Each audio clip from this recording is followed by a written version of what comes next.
A 16-year-old girl named Lisa is a quiet and withdrawn. She's desperately racing down a hillside deep in the forest. With her clothing is ripped apart and her face shows signs of serious harm.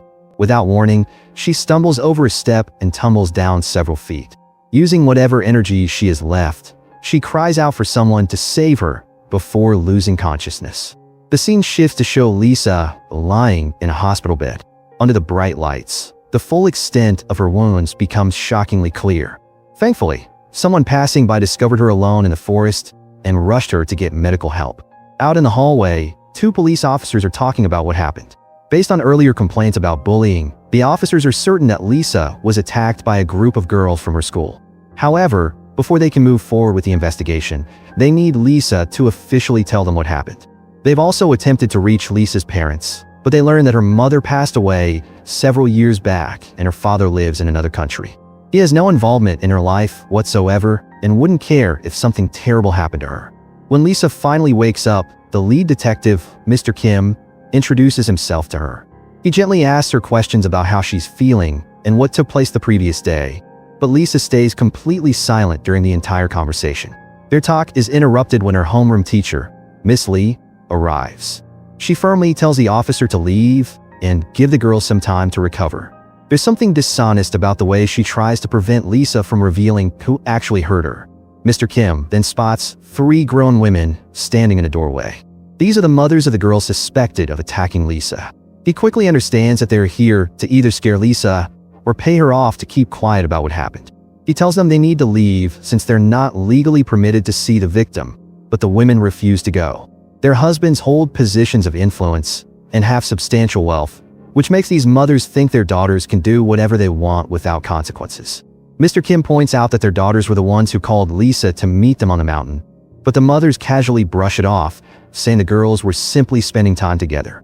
As the discussion becomes more intense, Lisa finally speaks up and asks everyone to leave because she needs to rest. Following this confrontation, the homeroom teacher Miss Lee has a private meeting with the school principal. Both of them are fully aware that Lisa was targeted by bullies. To protect the school's image and standing, the principal instructs Miss Lee to transfer Lisa to a different school once she comes back. He disguises his dishonest motives by acting concerned about what will happen to the bullies' futures. Several weeks go by, and Lisa's injuries heal enough for her to move around again. Mr. Kim has attempted to question her about the incident multiple times over the past week, but Lisa still hasn't said a word. Because there isn't enough solid proof, the case gets passed to a counseling teacher, and the girls who bullied her are allowed to go free once again. One evening, Lisa allows the dark thoughts in her mind to take control. She's about to do something unthinkable when a woman enters her hospital room. This woman is Miss Somi, the counseling teacher who was assigned to help her. Somi has worked with many students who are just like Lisa and has helped them find the strength to keep living after going through similar traumatic experiences. She's different from typical guidance counselors because she was also bullied when she was in school and understands what it's like to feel powerless. Because of this, she helps her students get back at those who hurt them. At first, she doesn't appear sympathetic toward Lisa. She forces her to recall what happened that terrible night, which causes Lisa to completely break down and cry uncontrollably. Once Lisa calms down somewhat, Somi tells her to stay alive until she visits her again. On the day Lisa is released from the hospital, she receives a visit from the main bully, Nayeon. She's brought a fresh school uniform for Lisa, knowing that her old one was destroyed. The girl shows absolutely no guilt for nearly killing Lisa and coldly tells her that she would be better off not existing. Before walking out, she also warns her to stay away from the police and not tell them anything. After Nayeon leaves, Somi walks into the room, having listened to their entire conversation. She takes Lisa to her own home and helps her get comfortable. After settling in, Lisa goes to visit the neighborhood where her mother used to live before she died. She's lost in memories of her childhood when a stranger walking by grabs her attention. She follows this girl and soon realizes she's looking at her identical twin sister, Jenny. Lisa tries to approach her and reconnect, but Jenny just walks away showing no interest whatsoever. We learn that the girl's parents separated before they were even born. The couple had a terrible relationship, so the father never wanted any connection with Lisa and Jenny. As time passed, the mother's money situation became desperate. Because of this, she left Lisa at their father's house and took only Jenny to live with her. The twin sisters never saw each other again after that moment, and Lisa was forced to live with her father, who saw her as nothing but a burden he didn't want. The following day, Somi tracks Jenny down to a small store and catches her stealing items. She stops her outside the store and asks for her help. Even after being told that her sister was brutally bullied and almost died, Jenny shows no interest in what Somi is saying. She only agrees to get involved when Somi offers to pay her money. That evening, all three of them gather at Somi's house. She proposes that they live together for about a week until their plan is completely finished. Jenny doesn't like this idea at all, but decides to go along with it anyway. But then she's told that she'll need to attend school while pretending to be Lisa in order to teach the bullies a harsh lesson. Jenny quit school a year earlier. In her mind, no amount of money is worth having to go back to school again. She refuses to participate and angrily storms out of the apartment. A few minutes after leaving, she receives a video in a group message. The video shows Lisa being brutally bullied. A group of girls rip her clothes off her body, push her violently to the ground, and kick her over and over while a girl with a disturbing, mocking laugh records everything on camera. Watching this makes Jenny absolutely furious, and she goes back to the apartment and calls Lisa a coward for not standing up for herself. The video brings back all of Lisa's traumatic memories and causes her to have a panic attack where she can't breathe properly. Seeing her twin sister suffering like this, Jenny can't help but feel terrible for her. With strong determination, she asks Somi where she can find the girl with that awful laugh. The next day, she goes to school disguised as Lisa. Her classmates notice the obvious change in how she acts, but nobody really pays much attention to it. That changes when the group of bullies walks into the classroom. The bully Neon excitedly sits right on Jenny's desk and mockingly calls her cute for coming back to school. Because of her laugh, Jenny instantly knows that Neon is the girl from the video and the one who encouraged everyone else to bully Lisa. When the bully starts touching her inappropriately, Jenny slaps her so hard she falls to the floor. She then grabs her by her hair and sits on top of her, demanding that she laugh again. After that, she records a video of Neon while choking her at the same time. The other bullies can do nothing except back away in fear. They're only stopped when Miss Lee steps in and breaks it up. She takes both of them to a private room to punish them. But Jenny isn't the type of person who listens to teachers. When she and Miss Lee are left alone, she walks toward her holding a pen, quietly threatening to stab her with it. Miss Lee stutters in terror as Jenny confronts her about being unfair and cruel to Lisa.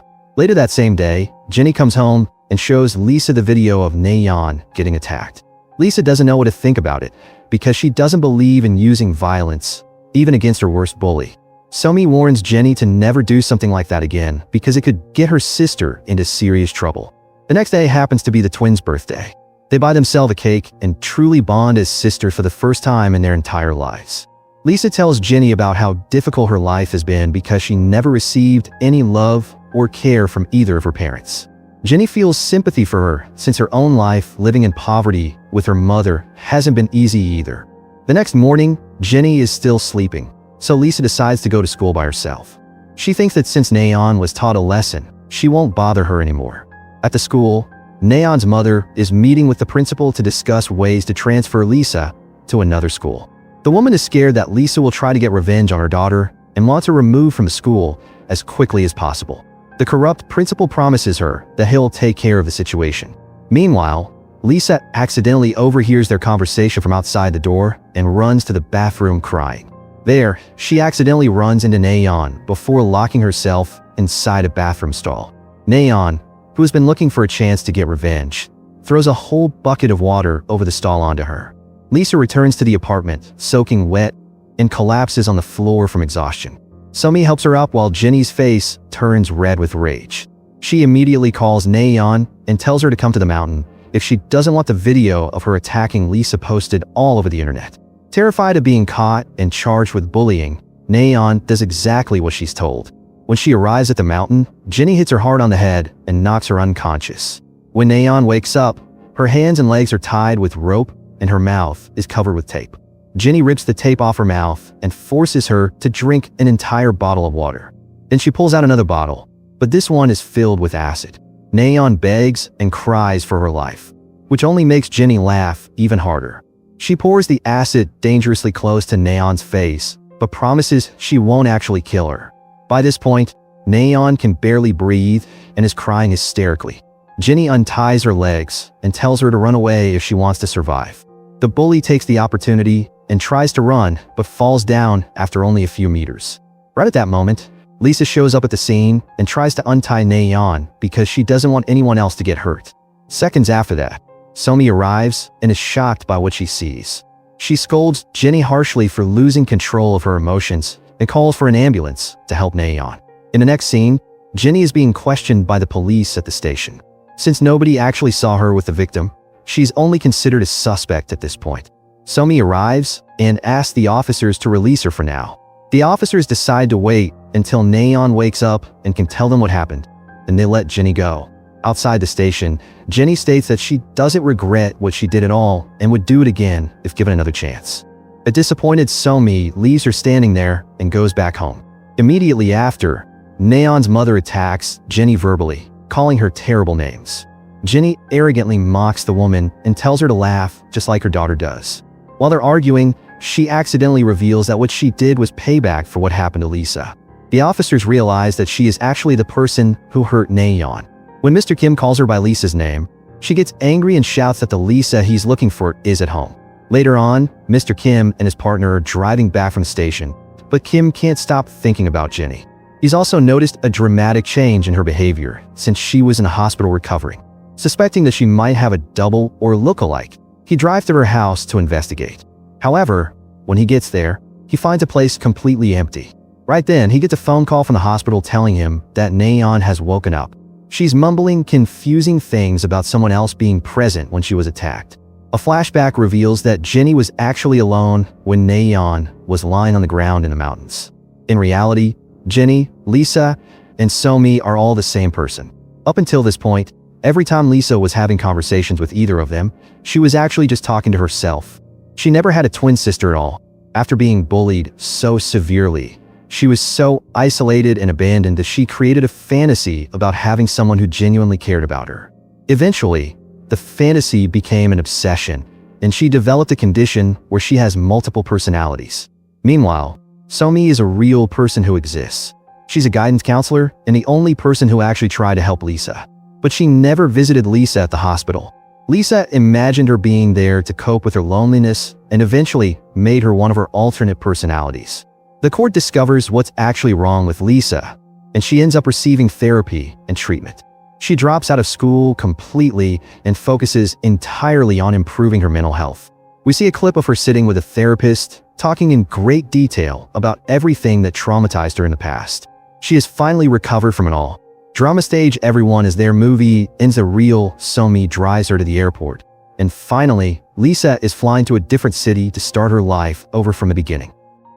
Make sure to subscribe and turn on notification so you don't miss the latest recaps.